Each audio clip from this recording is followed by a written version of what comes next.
यीची के चले जाने के बाद भी यी चुआन ने अपना कठोर अभ्यास जारी रखा। उसने एक बार फिर आंखें मूंदी और अपने पिता द्वारा दिखाए गए उस पहली तलवारबाजी की हर बारीकी को मन ही मन दोहराया। फिर वह बार बार प्रैक्टिस करता रहा, एक बार, 2 बार, 100 बार, 1000 बार। किसी को नहीं पता उसने कितनी बार ये हरकत दोहराई। धीरे धीरे पूरा आकाश रोशनी से भरने लगा। सुबह की पहली किरण ने अंधेरे को चीर दिया। उसी क्षण यी चुआन को लू जिंग की धमकी याद आ गई, उसके परिवार के खिलाफ। उसका क्रोध उमड़ पड़ा। यह क्रोध मानो सी रहस्यमयी शक्ति से टकरा गया हो। उसने पूरी ताकत से आखिरी बार तलवार चलाई। उसकी सारी ऊर्जा पल भर में खत्म हो गई। पूरे पर्वत को हिला देने वाला विस्फोट हुआ। उसका शरीर लड़खड़ा गया। बेहोश होने से ठीक पहले उसने हल्के से अपनी आंखों के सामने आकाशगंगा, मिल्की वे की एक चमकती लकीर देखी। उसी पल तलब आर की धार से प्रचंड प्रकाश फूटा और जंगल का एक बड़ा हिस्सा चीर दिया। ये चुआन हल्की सी मुस्कान के साथ गिर पड़ा। उसे पता चल गया था कि वह सफल हो गया है। फिर उसकी चेतना चली गई। उसी समय प्रणाली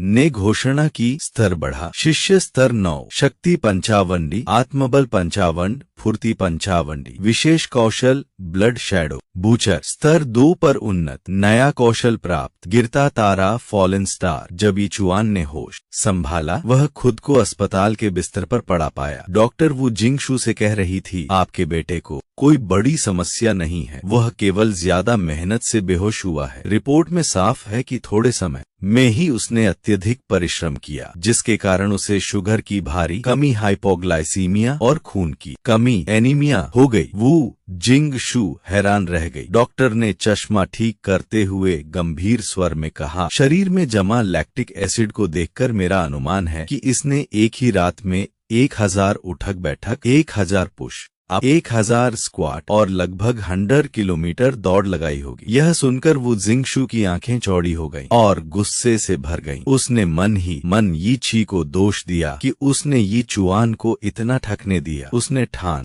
लिया कि घर पहुंचते ही यीची को सबक सिखाएगी। डॉक्टर ने आगे कहा, बेशक एक साधारण इंसान ऐसा नहीं कर सकता, लेकिन आपके बेटे की मानसिक स्थिति को देखते हुए यह संभव है। मैं सलाह देती हूँ कि इसे लंबे समय तक अस्पताल में भर्ती रखा जाए ताकि मैं खुद इसका इलाज और मानसिक देखभाल कर सकूं। लेकिन वू जिंग गशु अब गुस्से में बेकाबू हो चुकी थी। उसने तय कर लिया था कि वह यी चुआन को घर पहुंचते ही इतना सताएगी कि पहचानना मुश्किल होगा। उधर महिला डॉक्टर यी चुआन की शारीरिक क्षमता से दंग थी। इतनी मेहनत से तो कोई सामान्य इंसान मर जाता। उसके मन में गंदी सोच आ गई, शायद मुझे इसे आज रात निजी सबक देना चाहिए। होंठों को हल्के से चाटते हुए वह वार्ड में लौटी, लेकिन यी चुआन पहले ही अस्पताल छोड़ चुका था। सड़क पर चलते हुए यी चुआन गहरे विचारों में डूबा था। उसका नया कौशल गिरता तारा बहुत ज्यादा ऊर्जा खाता था। अगर जंगल में इसका इस्तेमाल करते ही वह बेहोश हो गया तो जंगली जानवर उसे मार डालेंगे। अचानक उसे याद आया कि आज उसे मास्टर टाइशन की भट्टी पर जाकर अपना नया हथियार लेना है। उसका दिल उत्सुकता से भर गया। भट्टी पर पहुंचकर उसने शिष्टता से कहा, क्षमा कीजिए, मैं अपनी तलवार लेने आया हूँ। मास्टर टाइशन एक मोटे, घने बाल और बड़ी दाढ़ी वाले ताकतवर लोहार थे। ये चुआन को वह मानो 2 पैरों पर चलता हुआ जंगली सुअर लगे। लोहार ने गहरी हंसी हंसते हुए कहा, तुम ये चुआन हो, बिल्कुल सही समय पर आए हो। तुम्हारी तलवार तैयार है, पूरी रात मेहनत की है। सुना है तुम कसाई हो। मुझे उम्मीद नहीं थी कि शाह परिवार एक सुअर काटने वाले कसाई के लिए इतना खर्च करेगा। फिर उसने एक बड़ा डिब्बा खोला। अंदर अद्भुत चाकू चमक रहा था, लेकिन उसने तुरंत डिब्बा बंद कर दिया और बोला, इतनी जल्दी मत करो। यह तलवार सहस्राब्दी पुराने ठंडे लोहे से बनी है। 49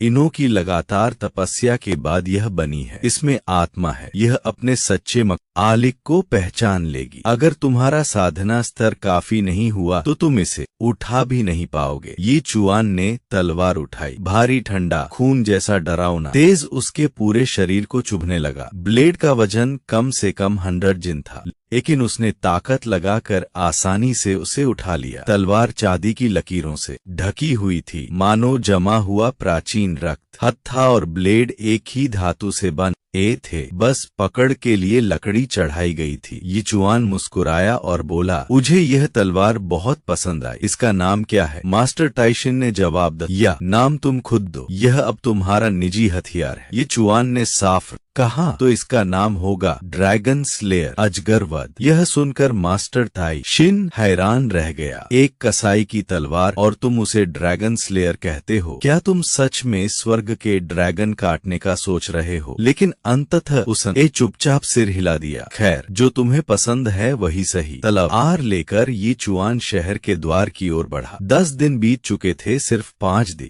न बचे थे लू जिंग की समय सीमा में। उसे हर हाल में आरोहण भवन एसेंट हॉल स्तर 1 तक पहुंचना था, तभी वह उस आदमी का सामना कर पाएगा। द्वार पर उसने बहुत से घायल लोगों को देखा। लोग कह रहे थे, बाहर हालात पागलपन भरे हैं, पराये कबीले और जंगली जानवर किसी पर भी हमला कर देते हैं। मैंने एक लोहे के कवच वाला बैल देखा, कहते हैं वह शाकाहारी है, लेकिन उसने मुझे दर्जनों मील तक दौड़ाया। अगर मैं तेज न होता तो अब तक मर चुका होता। जानवरों की संख्या भी बढ़ गई है और उनका उग्रपन भी। बाहर जाना मौत को बुला ना है। यिचुआन ने यह सुनकर सोचा, यह तो मेरे लिए अच्छी बात है। मुझे तो बस नए चाकू का अभ्यास करने के लिए और जानवर चाहिए थे। वीडियो को सपोर्ट करने के लिए आप सब का दिल से धन्यवाद। मैं आपके जीवन में अनंत सुख और खुशियों की कामना कर रहा हूँ। अगर आपको वीडियो पसंद आया हो तो कृपया इसे लाइक करें और कमेंट में अपना समर्थन जरूर दिखाएं। आपका सहयोग मेरे लिए बहुत मायने रखता है।